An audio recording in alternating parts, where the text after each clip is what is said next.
وہ شوگر جا کے گلوکوز بنتی ہے, ڈائریکٹ جو ہے وہ موٹاپا انکریز کرتی ہے, پیٹ پہ لگتی ہے جا کے. تو ہر فزی ڈرنک کو بھی ہمیں اپنی روٹین سے نکالنا ہوگا, نیچرل جوسز کی طرف آنا پڑے گا جس کا ہمیں فائدہ بھی ہو, ملک شیکس کی طرف آنا پڑے گا. ہر ڈبے کی خوراک کو آپ کو کم کرنا پڑے گا کیونکہ وہ ان نیچرل ہے.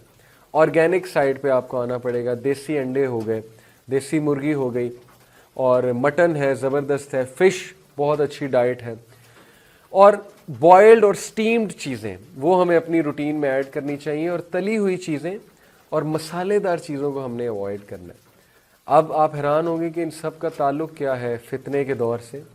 میں نے آپ کو شروع میں بھی بتایا کہ ڈائٹ ہمارے کیمیکلز جا کے بناتی ہے اور ہمارے بیہیویئر کو انفلوئنس کرتی ہے ڈائٹ. کسی نے بایو کیمسٹری پڑھی ہے تو میری بات سمجھ جائیں گے. اس لیے آپ سوچیں کہ ہمارے نبی صلی اللہ علیہ وسلم نے ڈائٹ تک کی رہنمائی کی کہ ہم نے ڈائٹ کون سی کھانی ہے, ہم نے کون سی غذا لینی ہے, ہم نے پاکیزہ غذا لینی ہے وغیرہ وغیرہ. تو ڈائٹ کے علاوہ آپ کی روٹین میں آپ کو بتاتا چلوں کہ ایکسرسائز بھی ہونی چاہیے. اور میں نے جیسے شوگر کا ذکر کیا, شوگر کو ریپلیس کرنا ہے آپ نے گڑ سے, یعنی شکر سے, گڑ سے, کیونکہ جو یہ پروسیسڈ شوگر ہے بہت خطرناک چیز ہوتی ہے. اور پروسیسڈ میٹ یا جو پروسیسڈ ملک ہے, اٹ ہیز اٹس ہارمس, آلدو کچھ ملک جو ہیں اس کے برانڈ اچھے ہوں گے, لیکن majority of the brand they have their harms. اور یہ جو پروسیس جوس ہوتا ہے, آپ کبھی ڈبے کے پیچھے پڑھ کر تو دیکھیے کہ اس میں 21 سے 24% نیچرل جوس ہوتا ہے, باقی سب کیمیکل ہوتا ہے. اور ہم بڑے شوق سے اپنے بچوں کو پلاتے ہیں, اور اس کے بہت سے اثرات ہیں ہماری باڈی پہ, ہمارے بیہیویئر پہ. جتنی شوگر ایک بندہ لے گا وہ اتنا زیادہ ایگریسو ہوگا, کیونکہ شوگر ڈوپامین دیتی ہے ڈائریکٹ, اور آپ کے آپ کو ایڈرینالین رش دیتی ہے, یعنی آپ جوش میں آتے ہیں شوگر کھا کے. یہ جو بچے بہت زیادہ شرارتیں کرتے ہیں نا, جو بچے بہت زیادہ اریٹیٹڈ ہوتے ہیں, ان کی شوگر کم کریں, ان کی میٹھی چیزوں کو کم کریں, یہ سائنٹیفکلی پروون ہے. تو لہٰذا اگر ہم نے فتنوں سے بچنا ہے, ہمیں اپنی ڈائٹ بھی بہت دیکھ کے لینی ہے. ہمیں ہر اس چیز کو ریزسٹ کرنا ہے جو ہمیں لگتی تو بہت مزے کی ہے.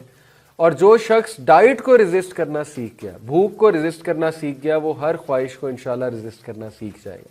اور اس کے ساتھ اپنے کھانے کے اوقات کو دیکھیے. کھانے کے اوقات سے کیا مراد ہے؟ انسان کو چاہیے کہ وقت پہ کھانا کھائے, اپنے کھانے کی روٹین کو ڈسٹرب نہ کرے, بہترین ناشتہ لے, اچھا انرجیٹک فائبرس ڈائٹ لے, دوپہر کو مناسب کھائے. اور سب سے بہترین ڈائٹ دوپہر کے وقت اگر آپ مجھ سے پوچھیں گے, جو آپ کو انرجی بھی دے گی, آپ کی اس کی تاثیر بھی ٹھنڈی ہوگی اور فوراً سے ہضم بھی ہو جائے گی, وہ فروٹس ہیں. جتنے بھی سپورٹس مین ہیں, جتنے بھی یہ بڑے بڑے سکسیسفل انٹرپرنورز ہیں جن کو آپ بڑا فٹ دیکھتے ہیں, آپ کا کیا خیال ہے, دوپہر کو پیزا کھاتے ہیں, یا یہ دوپہر کو جو ہے وہ کڑھائی گوشت کھاتے ہیں, یہ دوپہر کو سیلڈز کھاتے ہیں, یا یہ دوپہر کو فروٹس کھاتے ہیں؟ اور فروٹ آپ جتنے مرضی کھائیں, فروٹ چاٹ کھائیں, آپ جو ہے وہ سیلڈ کا پورا باؤل کھائیں, مزے مزے کے اس میں ویجیٹیبلز ڈالیں. آپ دیکھیں گے کہ ایک تو آپ کی سکن فریش ہو جائے گی, آپ کا بلڈ جو ہے اس میں سے ٹاکسنز ریلیز ہوں گے, آپ کی ڈیزائر بہت کم ہو جائے گی, آپ کی ٹیمپٹیشنز بہت کم ہو جائیں گی, آپ ہلکا ہلکا فیل کرنا شروع کریں گے.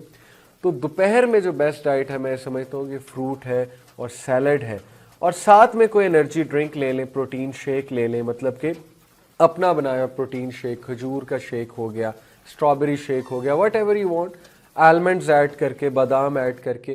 اور اسی طرح شام کو ڈائٹ ذرا کم رکھیں, شام کو کوشش کریں کوئی اسٹیمڈ چیز کھائیں.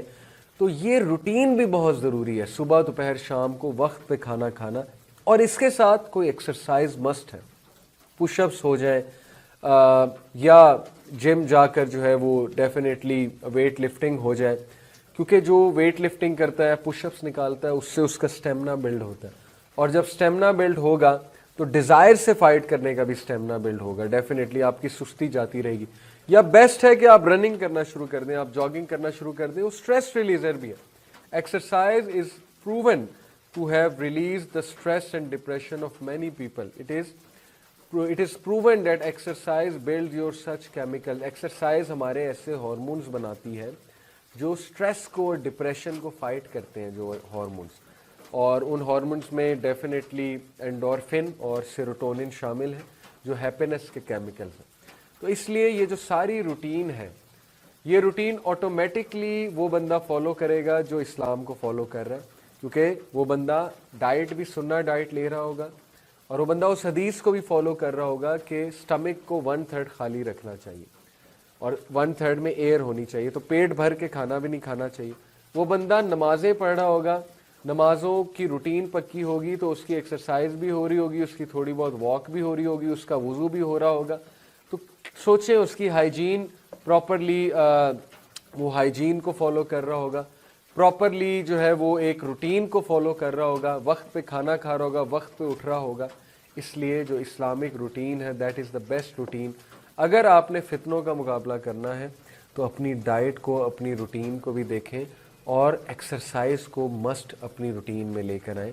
آئی ہوپ کہ these tips will help you allot practically speaking, اور انشاءاللہ یو ول سی کہ آپ ٹیمپٹیشنز کا بھرپور مقابلہ کریں گے اور فتنوں کا۔ جزاکم اللہ خیر۔ السلام علیکم ورحمۃ اللہ وبرکاتہ۔